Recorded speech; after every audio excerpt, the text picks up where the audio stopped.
This is the Ayn Rand Centre UK that you're watching, and this is the reality show where we tackle all the subjects of the news, the culture, the gossip from an objectivist perspective. And tonight we're going to be talking about various different things, including coming up later on, we'll be talking about The Guardian has published an article which is about red Caesareanism, which it claims is a new ideology spreading among the American right with intellectual links to the Trump campaign. Seems to be the idea that a strong man should rise to power. We'll be talking about that a bit later on. And the Biden administration is due to sell the fewest number of oil and gas licenses in history. This seems to be related to the promise that Biden made about energy policy. But of course, even 3 licenses or whatever they are too many for our friends, the eco-statist, enviro-fascists, who say that these licenses over 5 years are still too many. But the lead story today is about Gavin Newsom, everybody's favourite slime ball, who has signed into law a bill which has raised the minimum wage for fast food workers to $20 an hour, which equates to around $41,000 a year. So we're going to be talking about that in just a moment. So let me introduce the panel. We have Morgan, who's in Scotland, which is not the same as England. Michael and Mark are both in America, where all states are identical, I understand. Is that true? Maybe not. Oh. Maybe they're all like California. We're going to find out when we talk about California in this first story. So Gavin Newsom, then, he's come up with an idea of setting a minimum wage, which he's actually implemented it for $20 an hour for anyone working in the fast food industry. Now, and they can earn a whopping $41,000 a year, which is quite the salary, really. It's not as good as a tube driver here in London, but it's still quite high. So what do we think about this? Michael, what are your first reactions to this story? Well, first, I have to know, how accurate was this election that declared Newsom everybody's favorite slime ball? Are we sure of the numbers? I don't want to get fact checked. That's all. Fair enough. You can organize a riot if you want to. Alternative argument, we're all ears if you think he's not a slime ball. No, I just wonder if he's the favorite. That's all. The slime ball I'm fine with. The minimum wages are reprehensible. I can't stand them. I mean, they're a clear violation of the right to contract. If 2 people want to agree to one to pay and one to work, that's their business, nobody else's, certainly not the government's. And I mean, just from a purely practical standpoint, all it's going to do is drive up the cost of labor and cause unemployment amongst low-skilled workers. That's what they do. That's what always happens. But as long as they can say they're helping people, that's all that really matters. Absolutely. Okay. Mark, which state are you in? California. Yes, I thought as much. So you got the finger on the pulse on this one. What do you make of this? You know, it's even worse than that, because when I lived in San Francisco, I had this friend who worked for this new up and coming city council person called Gavin Newsom, and so we threw political parties and fundraising and took pictures of him with Joe Boxer underwear, crazy stuff. I had to put that out. I hope he runs at some point. I'll actually get some likes on a post. So it's funny. Carl's Jr. is one of the fast food hamburger chains in the United States. Makes pretty good burger, but they used to have an item on their menu called the $6 burger. And the entire premise behind that is, if you go to a restaurant, they're going to charge you like $6 for a hamburger, but we're going to give you that same quality of hamburger, you know, for the $2.50 that we sell it for. Except the $6 hamburger, they had to stop calling it that because it now costs like $7.59. And people don't seem to understand that prices actually reflect an underlying reality. And if you toy with the underlying reality, it's actually going to change prices. And so now but it's all part of a strategy. The elites, the special people like Gavin Newsom, know that we, the plebs, should not be eating fast food. It's bad for us. So they don't care if the price triples over the course of 10, 20 years.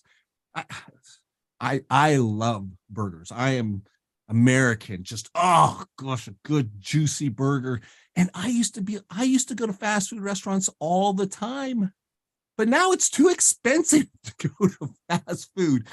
It's better for me just to go to a good butcher, buy ribeye steak, buy absolute top quality steak, and it's a much better meal, and I save money rather than going to the fast food place. And the Massachusetts Institute of Technology, they have a calculator for a living wage. Now, a living wage means that one person working full-time can support their lifestyle and support a family. The living wage in California is $23 an hour. And if you're single, it's like $21 an hour. And so the big complaint of the labor people is this is still not a living wage. We're only at 95% of living wage for an entry-level worker in a non-skilled position to be able to support a family. And yeah, what's the point in the word minimum if it doesn't mean minimum? Yes, minimum means for the rest of your life, you never actually have to learn a skill, and you just should be taken care of.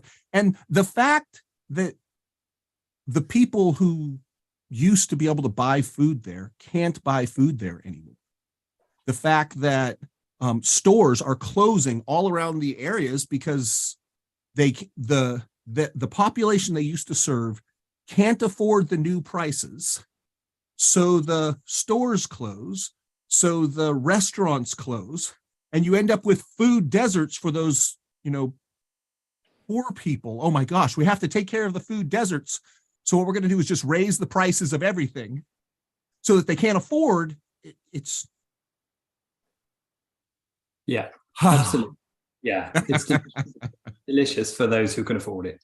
So Morgan, you're about as far away from California as all of us, but the principles are pretty much the same. So what do you make of this? I think that culturally at the moment, we have a huge problem of short-term thinking. I don't think anyone has ever actually articulated the argument and coherently articulated the argument that if we just raise the price of a certain profession just through the roof, then things will infinitely get better. This will just be fantastic. And yet the implication of the Gavin Newsom bill raising the price for fast food laborers to $20 an hour is that, well, there's not really any limit you could raise the price to. And yet, as Michael pointed out, in the future, even though in the short term, some people might well benefit in a certain regard from getting a little bit more money from this, they're going to be young people who are going to be priced out of the labor market, who can't get these jobs anymore because they can't produce at $20 an hour or more. There's going to be poor people who are low skilled, who are going to struggle to get these jobs. These jobs are not going to be as numerous, and or fast food joints are going to go out of business. Perhaps not McDonald's, perhaps not Burger King, but smaller ones may well do. And all of the knock-on effects of that, right? And yet all of this is supposed to be kind of happy-clappy, lovey-feely. We've raised the price for some people on the lower economic end of the spectrum. And the picture in the article was of people crying and cheering as he passed the bill. Well, when they've lost their jobs, I'm pretty sure they're going to be crying as well. And also the threat that we've been talking a lot about the last few years is the threat of AI on low-skilled jobs. And AI is an area which is hugely going to impinge on fast food jobs. And when the price of fast food labor is so high that it's going to be just really easy to automate that position, then these people are also going to lose their jobs. So they might be celebrating in the short term, and some people may, in a certain regard, in the short term benefit from this, but in the long term, this is going to be really harmful to those people.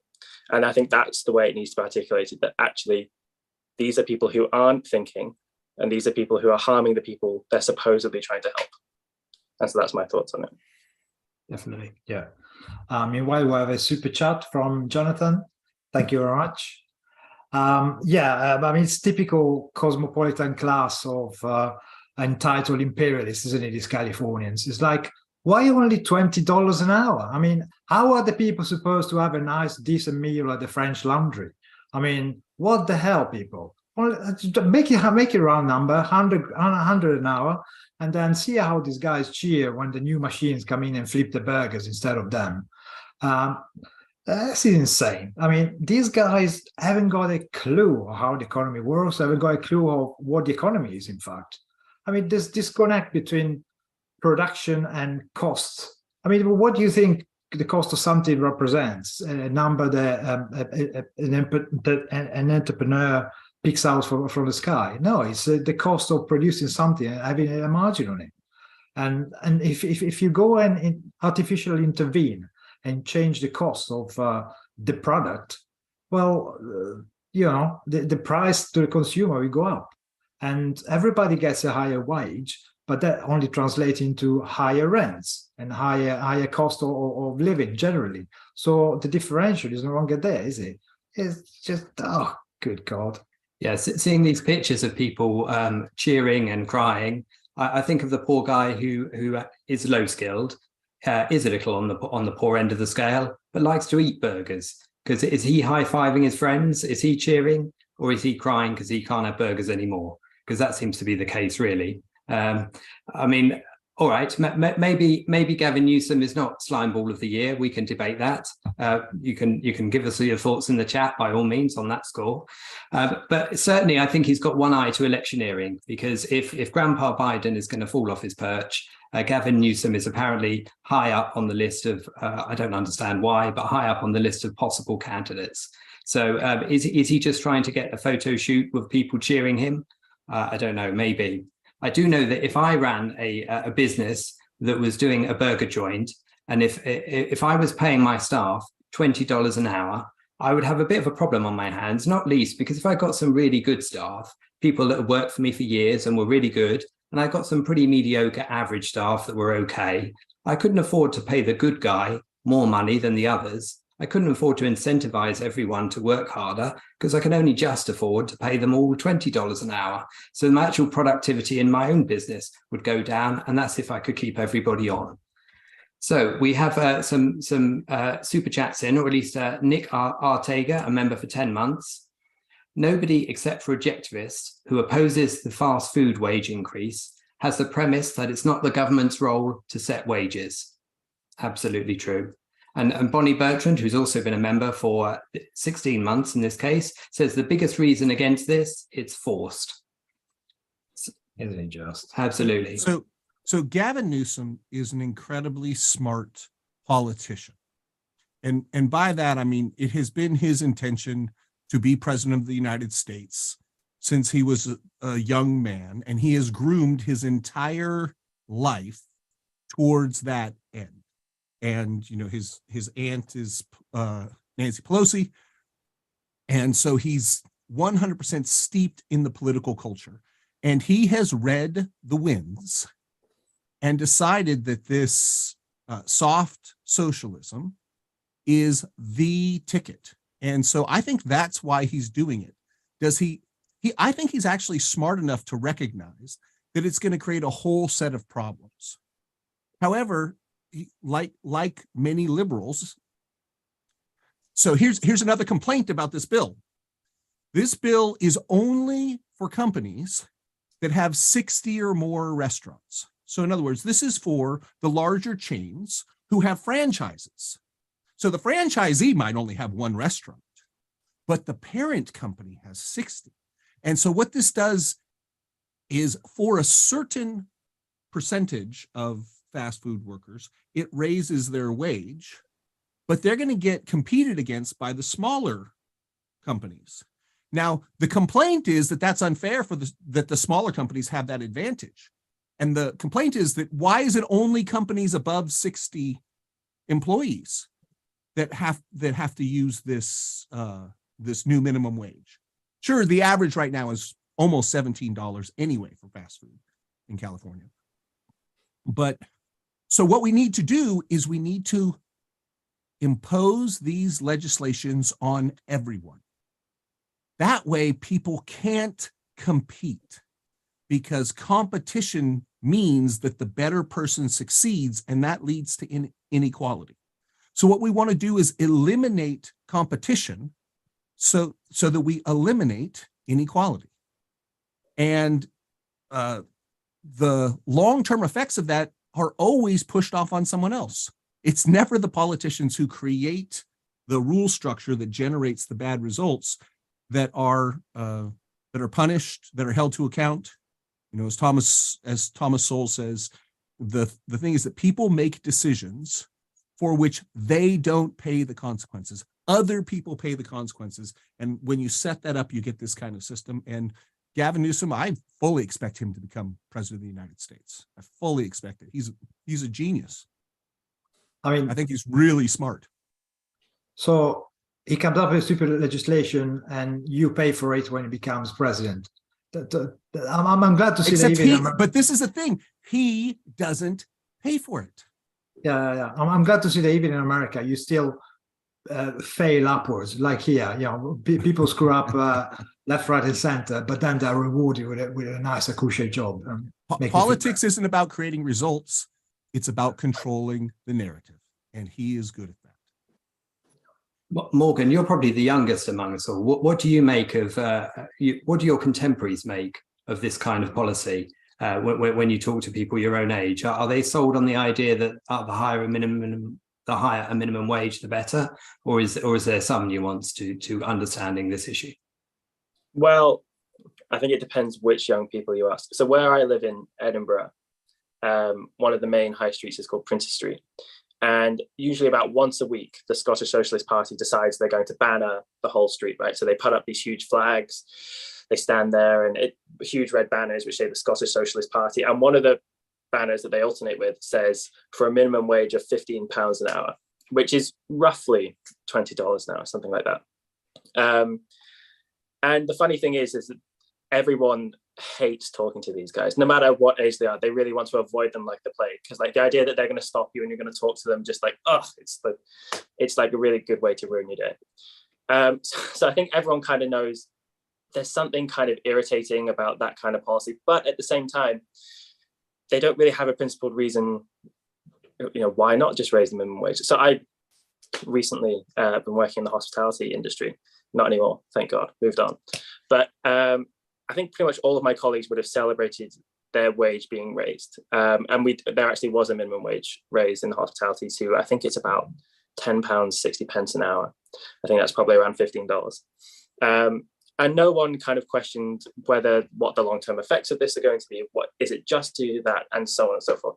So I think for most average people, particularly young people, I don't think they view this as in an abstract kind of way, because even people who are better read on economics, certainly than I am, I don't think they really question like what the knock-on effects are going to be. And yet, I'm not aware of any economic school that thinks that you can just raise minimum wage and there's no consequences or impacts on the other parts of the economy. I don't know if you guys, if there is at school and you're aware of that, but so I think most people just view this, again, in a very short-term kind of way. They just think, oh, great, I'm going to get paid more. Who cares what the impact is? Who cares about inflation and debt and so on? But I might be wrong. Who knows? We have a super chat in from Robert Naser for $5. Thank you very much, Robert. He says, and now at the stroke of a pen, every employee who's not capable of providing a solid $20 an hour of value and productivity is suddenly unemployable. And absolutely true, Robert. And one of the things that is also been introduced into this law is a council which is going to set the future wages of fast food workers in California, raising them automatically, so I understand, by about 3.5% a year from here until 2029. Do you think that element's going to work, Michael? No. It depends what you mean by work, but do I think it's going to have the claimed effect? No. I think it's going to employ a lot of bureaucrats as it unemploys a lot of teenagers, but that's about it. So stop flipping burgers and go work for the council, raising your own wages. Yeah. It will work. It will work great. There will be more unemployed. And then that will give us a reason, and by us, I mean them, to raise unemployment benefits because it's a crisis. It used to be when I went into a fast food restaurant, I would talk to a human being and I would order my food. Now there's a row of digital ordering pieces. And what about those jobs? I guess, do those matter? To be fair, the machine doesn't forget your chips. The machines, well, anyway, that's a whole different thing. As that technology increases, the confluence of rising wages and increased artificial intelligence and robotics is setting up a perfect storm for the need for the government to take over more of the economy. Again, the road to serfdom writ large. The government creates a problem through its policies. They then have to step up and solve the problem by taking more money and more control, which creates more problems. They step up. Great. So in that sense, I think it's going to work exactly how it's intended to work. Yeah, yeah. And to be honest, the governments, especially lefties, they always talk about inequalities. Well, isn't this an example of a state creating inequalities? Because as you say, it applies only for companies with 60 or more outlets, and the franchisees are hitting away. People, only 2 restaurants are benefited. You create a total dislocation in the market, which can only result into a massive problem in terms of work and never mind other low-skilled workers, people who work in factories and things, for whom this creates, an inequality, if that's your concern, which it would appear to be. I think one of the things I wonder about here is lots of the fast food restaurants here tend to do deliveries these days, and they have a third-party deliverer, company like Deliveroo or Just Eat or something like that, who go and collect your McDonald's from McDonald's or Burger King or whatever and deliver it to your home. Now, are those guys going to have their wages increased, or are those guys going to be paid far less than the server in the restaurant used to be paid? And therefore, will your burger be cheaper if you have it at home and never get off your fat ass, or will it be? Is it more expensive if you turn up and actually use the staff in the restaurant? Who knows? And one of the things that I should point out is that here in the UK, if you guys have got a policy, we've got a worse one or a worse equivalent of it. And here, when it comes to the minimum wage, our minimum wage was recently raised to the same as the living wage. So the two are now indistinguishable terms, for the moment at least, until somebody comes up with a living wage or some other such nonsense. Until they redefine what a living wage consists of based on, I don't know, whatever thing they happen to choose. I mean, how do they choose what a living wage is? Based on what? Yeah, but we always have a London living wage, which is more lavish than some poor bugger who lives somewhere else. In London, you have to be able to afford your takeaways and stuff, don't you? And yet we do use the same currency in London as in the rest of the country, including in Scotland. Yeah, you have to be able to afford extravagant lunches with diplomats so that you can use their car to go around town. Absolutely. Yes. Matt Damon, was it Matt Damon? No, Leonardo DiCaprio. Yeah. And in the UK, we adjust it by how old you are. So in the UK, it's £10.42 an hour if you're 23 years or older. If you're between 21 and 22, it's £10.18 an hour. If you're between 18 and 20, it's £7.49. If you're under 18, it's £5.28, which must make running a business really smooth and easy. You've got to make sure you know exactly everyone's age and who's going to lie about their age to get a higher wage. Surely everyone's going to do that, aren't they? Yeah, that doesn't set up any perverse incentives. Absolutely. So we're Equal to Reality has put in a super chat for £2. Thank you very much. We appreciate it all. What chapter of Atlas Shrugged is reality now at? This is a good point, one I ask myself regularly. What do you reckon, Morgan? Where are we at in the decline of civilization? I think we're at the moratorium on brains chapter. That's probably where we are around about now. This is what this kind of legislation reminds me of. I don't remember what number that is, to be fair. I think is it in book 1, but I think that's probably where we are. Yeah, absolutely. Okay. Anybody else want to make any points that you don't feel we've covered in rubbishing this policy through and through? I will just say. Go ahead, Morgan. Well, I want to know how come when Richard said "get off your fat ass," he was looking at me. That's all. I'm just curious. I'm not sure you're in the same position you are in reality, but I feel like I'm looking at you all. But yes. So it was being rude to everyone. Don't worry about it. Yeah. It was equal for all. Yeah, absolutely. Morgan, you wanted to add something? Yeah, I was going to say two things. The first thing is that if you guys live in London, so whenever I visit London, I'm shocked by how expensive things are. And the thing to do in London seems to be everyone seems to go to Pret a Manger instead of going to a normal place to get food. Pret a Manger, for people who don't know, is a kind of posh cafe where you pay at least £5 for a kind of tiny, teeny little sandwich and a bag of crisps, which is mostly air. So I think that's probably the reason why the minimum wage in London is so high. But I was just going to go off on the back of something you said, Richard, which was, it's a point I often hear made, which is why distinguish between a minimum and a living wage? Because there's kind of an admission that if there's a difference between the minimum wage and the living wage, that someone who's earning the minimum wage couldn't afford to live by themselves on that. And lots of people who aren't children, who aren't living with their parents, are working at minimum wage. And so once you accept the concept of a minimum wage, then yeah, why not just raise it again? Why not raise it to the living wage, however that's defined? So I think you get into a real slippery slope once you admit these kind of concepts into discussion, where we might as well just keep raising it, and the consequences be damned. Yeah, absolutely. And one of the points about this is it's to do with impatience, really, isn't it? People want the wage to be higher, but they want it to be higher now.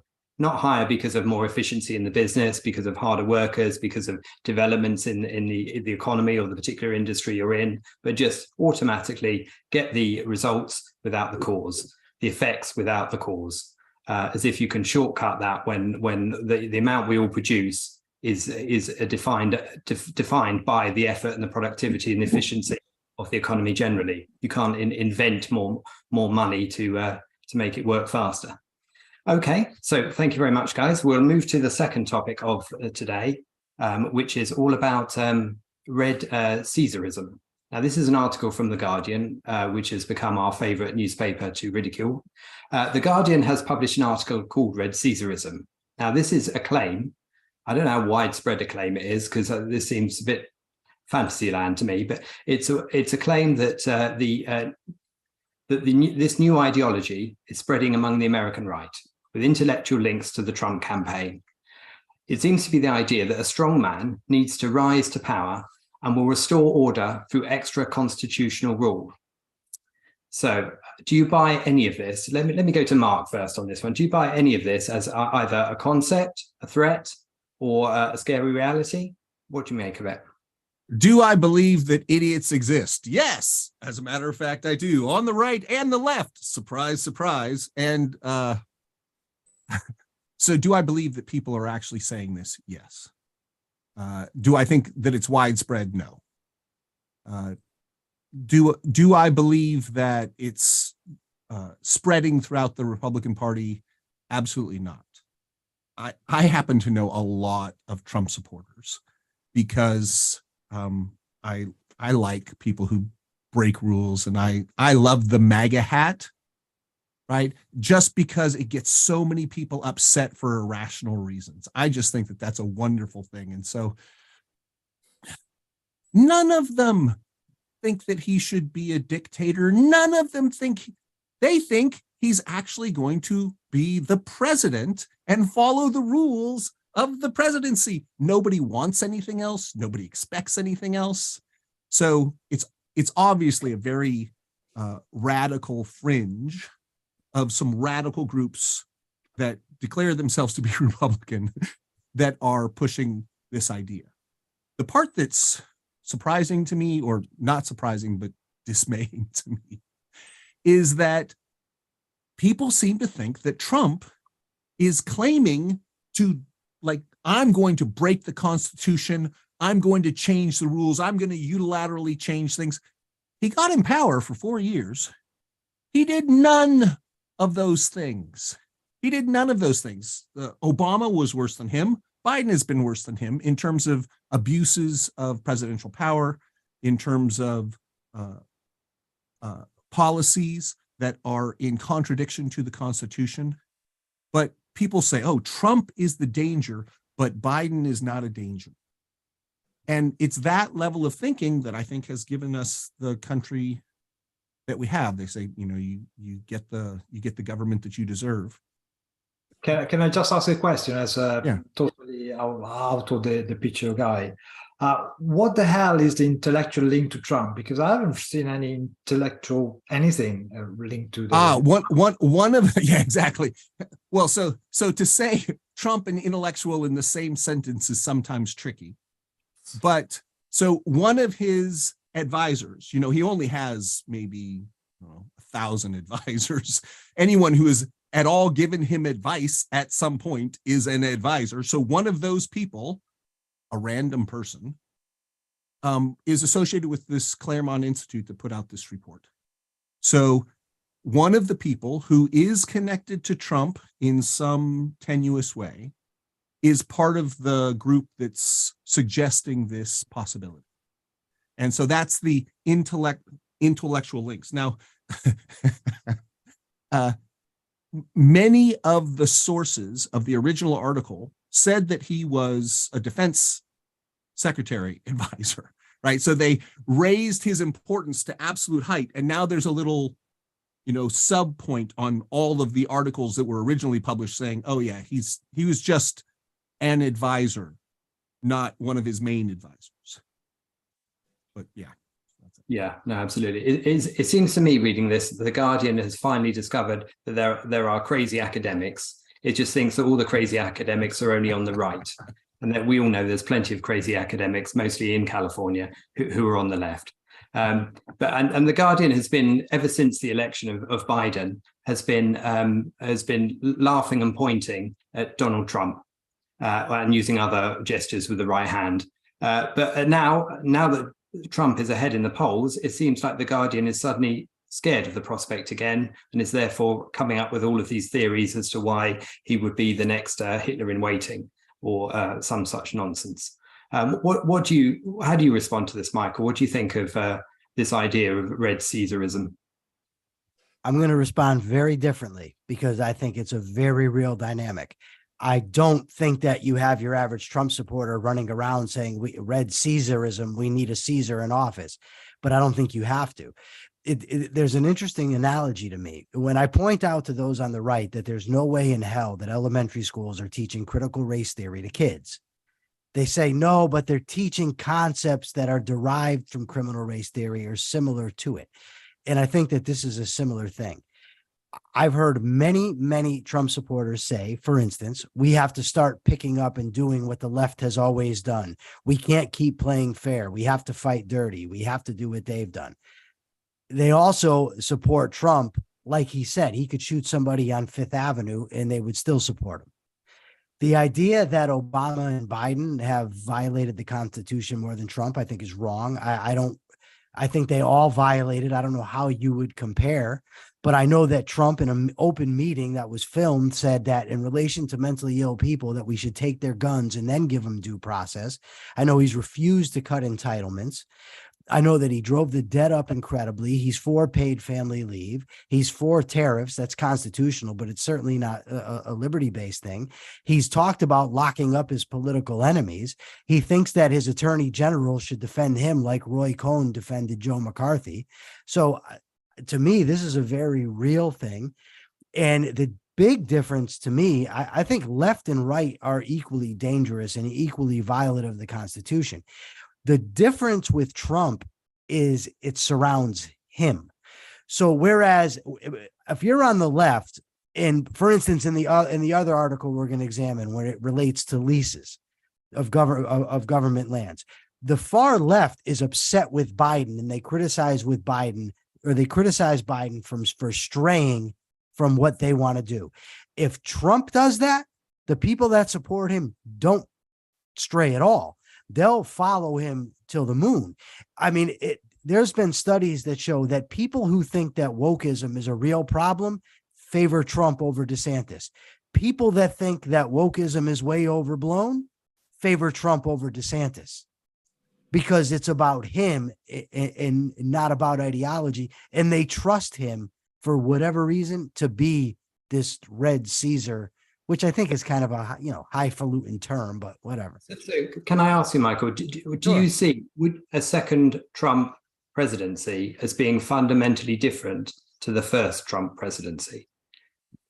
The problem is we still do have a presidency, and he's still restrained by Congress and the courts, and you're still going to end up, it's not like you're going to have a super majority of Republicans in the Senate where they can then just run roughshod and do whatever they want. So I think it'll probably be very similar. Now, if, let's just say in a hypothetical world, we did have that, a supermajority, I think things could get very dangerous very quickly. Trump supported, for instance, the Kelo decision in New London, Connecticut.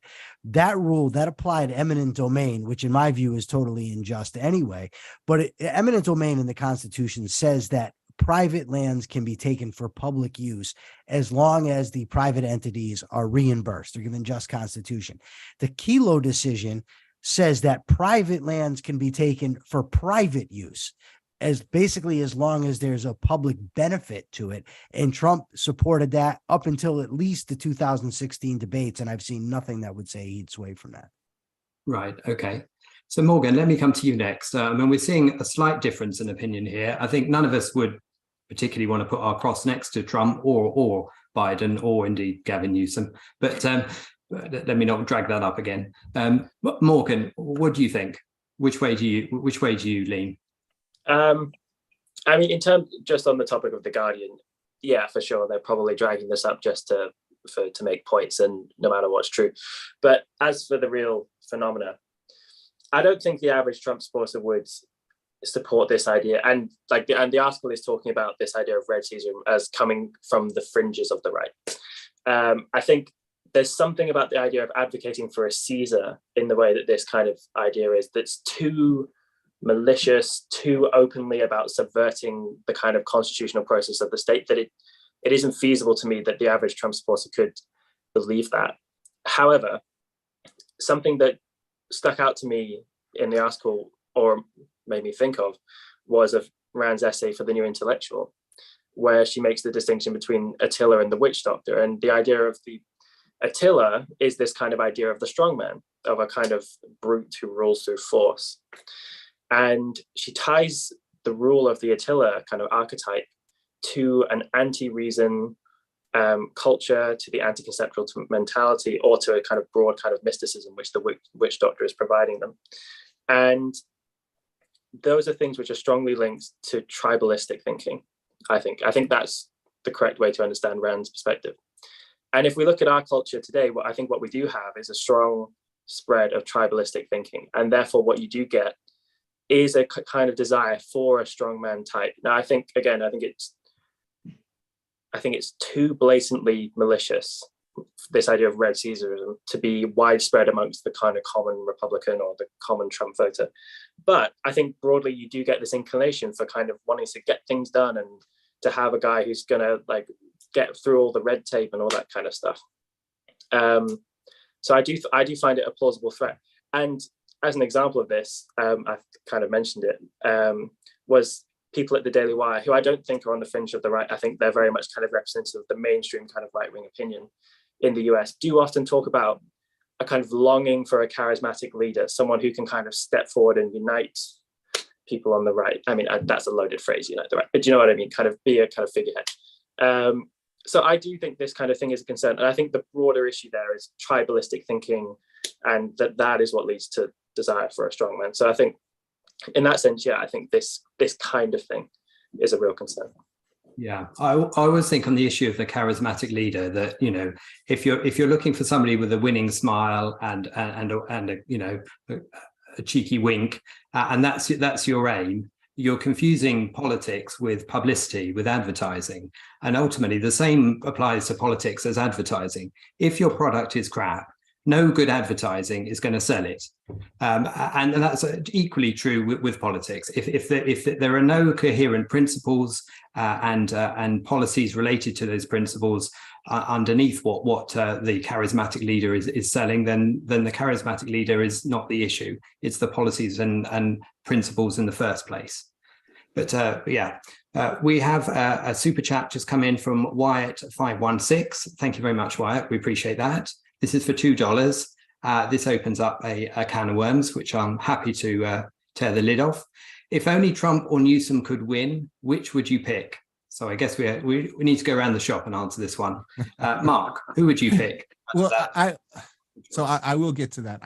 I do want to say that the idea behind the Red Caesar is not that we have a charismatic leader or a strong leader. Like Daily Wire says, yes, the Republican Party longs for a strong leader like Reagan, someone who is charismatic, someone who can tell a story and unite the people behind a message. All parties want that. The Republican parties especially want that.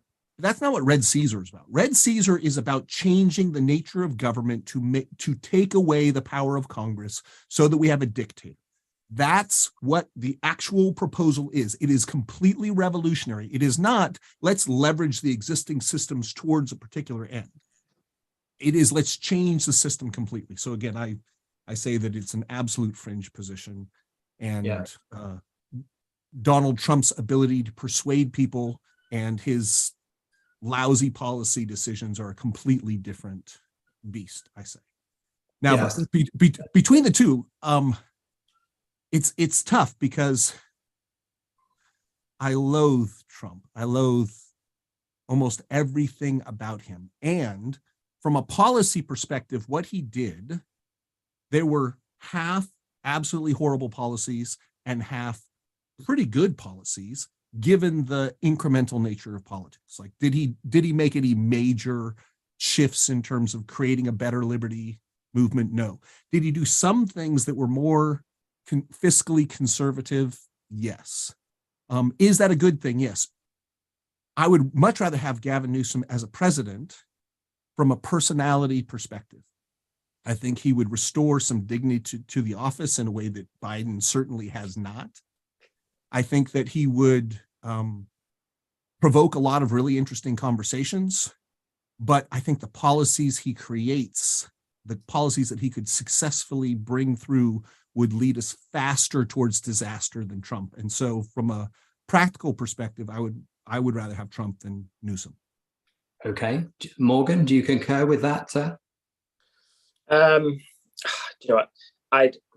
Although I hear things about Gavin Newsom, I don't really know enough about him to kind of weigh up both sides in an accurate kind of way.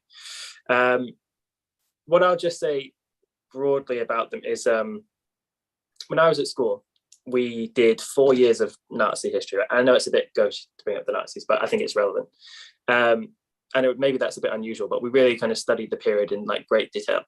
And the final presidents and chancellors that led up to Hitler being elected and to passing the Enabling Act, which gave him kind of complete dictatorial power and integrated the Führer, the leader of the position of chancellor and president into the position of Führer.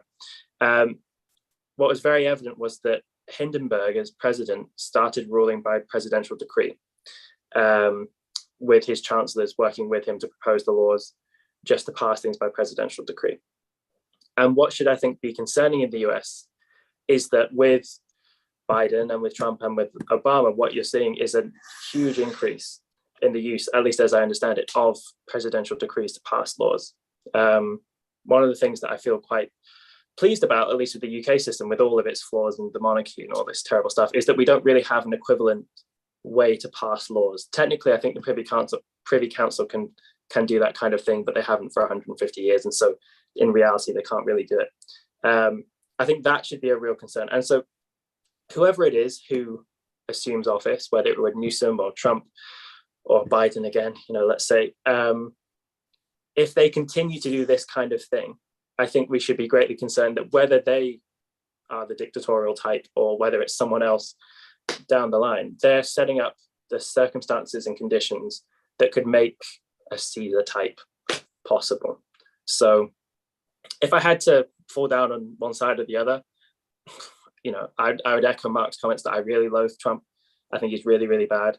Maybe I would err for him slightly more than Gavin Newsom, but I'm not really informed to say. So, okay, thanks, Mark. So, Michael, whose picture would you stick in your front lawn, Newsom or Trump? Well, as recently as 2016, I would have chosen virtually any Republican over any Democrat. In 2016, in the primary, I wanted Rand Paul to win. Once it became clear to me he couldn't, I supported Ted Cruz. I wanted him to win. But with Trump, what I've seen with the Republican Party apparatus, and I mean the elected politicians, the commentators on television, the radio talk show hosts, even your rank and file average citizen, for the most part, the degree to which they've fallen in line to his nonsense scares me, because I've never seen anything like it, nor thought I would see anything like that in America. But the Democrats are basically socialists. I mean, so I hate to say it, but people, when they say you have to choose one or the other, I would choose neither. And if you put a gun to my head, I would just pick randomly the first one that came into my head to save my life. I would, well, this guy, because I don't want to get shot, but I'm not in that position. So I really wouldn't vote for either. I wouldn't pick either. I think that's how many people pick candidates in elections anyway.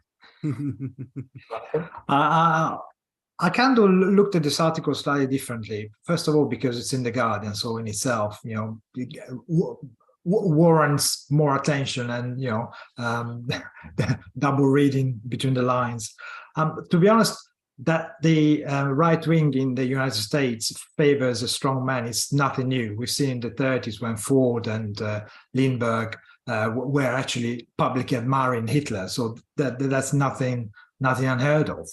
What seems to me, to be honest, from a slightly different point of view, the fact that the article seems to revel in the fact that the Caesar is called Red Caesar, seems to me like these guys are kind of salivating at the idea of being given a carte blanche in having a kind of socialists on their side dictator. And I think that perhaps they're reveling in the idea of, oh, hang on, if they do it, we can do it. And, I wouldn't pass it twice past these guys. Yeah. I think one of the things that struck me from the article was that the writer talks about this group of people being comical in their disillusionment. And the aspect they choose to focus on are the only aspects that I agree with in the article, which is that universities have become evil, our economy is fake, and civilization has lost the will to live.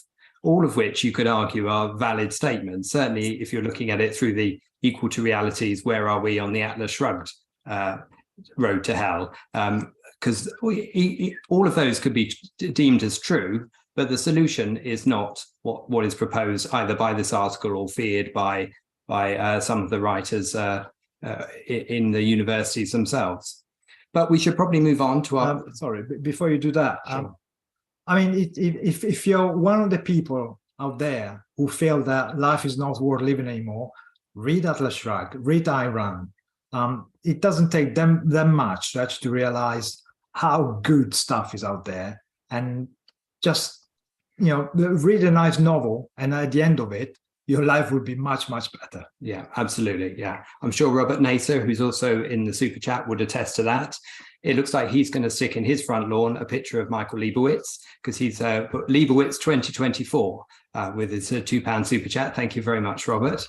I think we'd all vote for Michael, certainly over Newsom and Trump. It's going to be beautiful. The good people of Connecticut. I've been to Connecticut. Good people. Yeah, they'll get so tired of winning they won't know what to do if they just elect me. Great. And let's move to our third story then, which is all about the licenses. And we're talking about gas licenses. Gas and coal licenses are here. This is the Biden administration, which is due to sell the fewest coal and gas leases in history. Now, this seems to be related to his environmental campaign promises. It would seem to be far too given the vast dependence on unreliable energy from sources like Russia and the Middle East. But if you could please some of the people, you can never please the environmentalists, and they think it's far too many licenses. So we're talking about 3 licenses across 5 years, I think, is what is actually done. And these are all in the Gulf of Mexico. None of them have been allocated for Alaska. Well, when 45 and Future 47 was in charge, America had energy independence. In fact, they were exporting more than they were using. And that caused our friends in the Middle East, to be kept in check. The policy has changed since. So what do you guys think? Yeah, Mark, let's come to you first for this one. Yeah, I like it.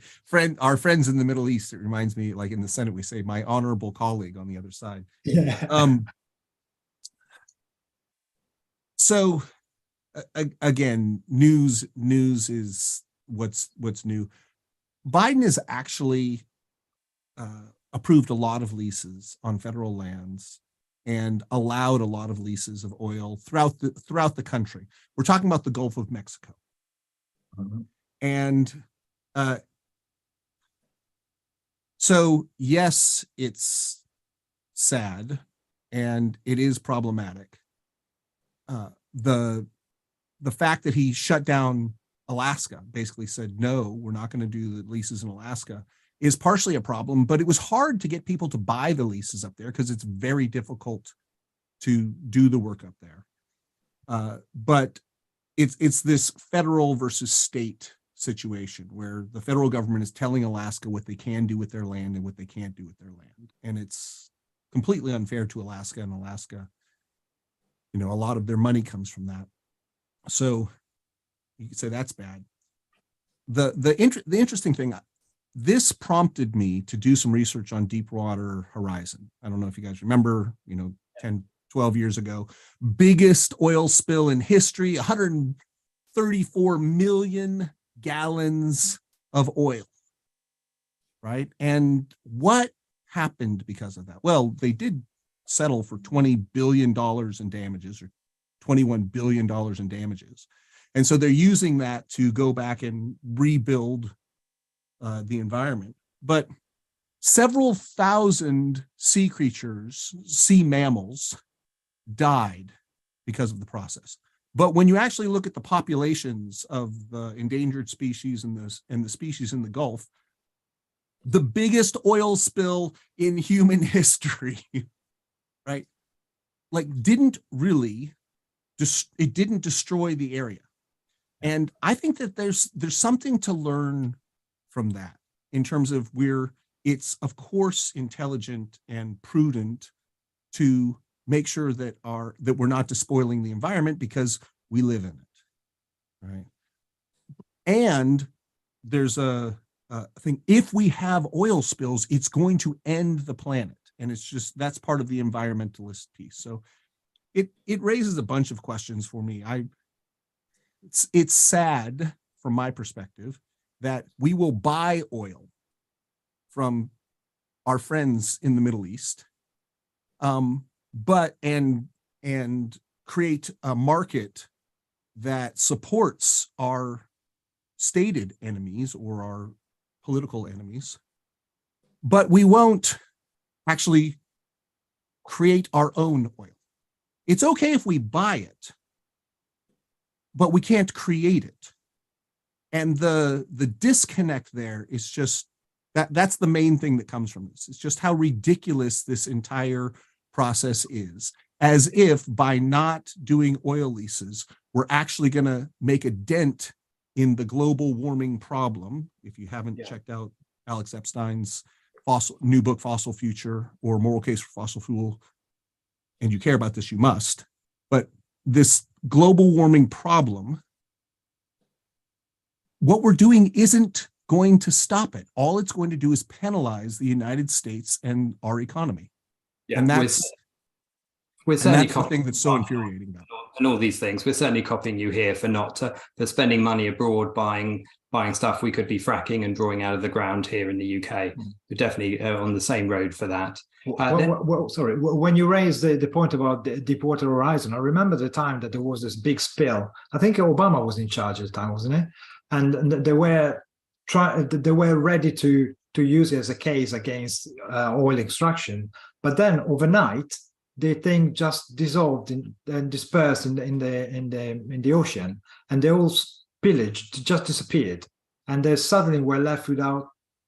Where's our spillage? How can we show now the tarred birds and make our policies and justify our policies? That was quite hilarious. That's also an example of how the planet can cope with whatever is thrown at it. Yeah. Let me just thank Jeff Bannister for his super chat for $3 Canadian. Thank you, Jeff, for all your support of this channel. Morgan, this is part of the big drive for net zero by 2050 for both Biden and Harris. I don't know whether it's net zero prosperity or whether that's a target they're going to hit even earlier. But what do you make of it? Well, whenever this kind of thing comes into the news, the first thing that I think of is of all of last year, where when Russia invaded Ukraine, at least in Europe, I don't know how this affected North America, we were all found with our trousers down, where we were very dependent on Russia, who was a nation that we no longer wanted to do business with, for our energy. And so then our energy costs were spiraling through the roof. Everyone thought, oh shit, we should have been paying more attention to that, shouldn't we? We should be looking for other sources of energy. And we're in this strange position where we're reliant on France for hydroelectric energy and have been for the last 20 years. But that can't even provide even anything close to like covering the demands of the grid in the UK. We have coal fields in the north, which we aren't harvesting. We have, where I grew up in the southwest, there are oil fields which could be fracked, which you aren't allowed to frack. There's oil in the North Sea, which you're not allowed to get. And the point being that by the time Russia invaded Ukraine, it was far too late to be concerned with that. You should have been concerned with that a long time ago. I remember doing my GCSEs at school when I was 15. In 2013, my physics teacher telling me when we were learning about the energy grid, that if the government doesn't do something about long-term sources for electricity very soon, and he meant in the nuclear field about building more nuclear plants, we're going to be in a really tough situation. And lo and behold, 9 years later, he was proven right. And my physics teacher at school, although he's a smart man, wasn't a genius. He wasn't some political strategist who could see 10 moves ahead of everyone else. He's a normal guy who's just a teacher. So we've been awfully complacent about sources of energy for a long time. I have a friend who works in the industry of sourcing oil for big oil companies, and he's the amount of red tape and sort of rubbish that they get when they're doing enormously beneficial things for finding new sources of oil for oil companies to then extract. It's just terrible. And so whether Biden, whether he signs 3 leases this year or 5 or 1, ultimately it's awfully too late. We're going to be in real trouble if we weren't doing this 10 years ago or more. So we're in a situation. Yeah, it's quite interesting that the eco mob is coming out of the woodwork now, where Biden has been hardly a green guy, isn't he? Already the first thing he did was sign off the permission effectively for Germany to build a new pipeline with Russia, Nord Stream 2, which eventually became a sticky point when Russia invaded Ukraine. But why they're coming out of the woodwork now is just perhaps to try and lobby and change the policy for the next election. Who knows?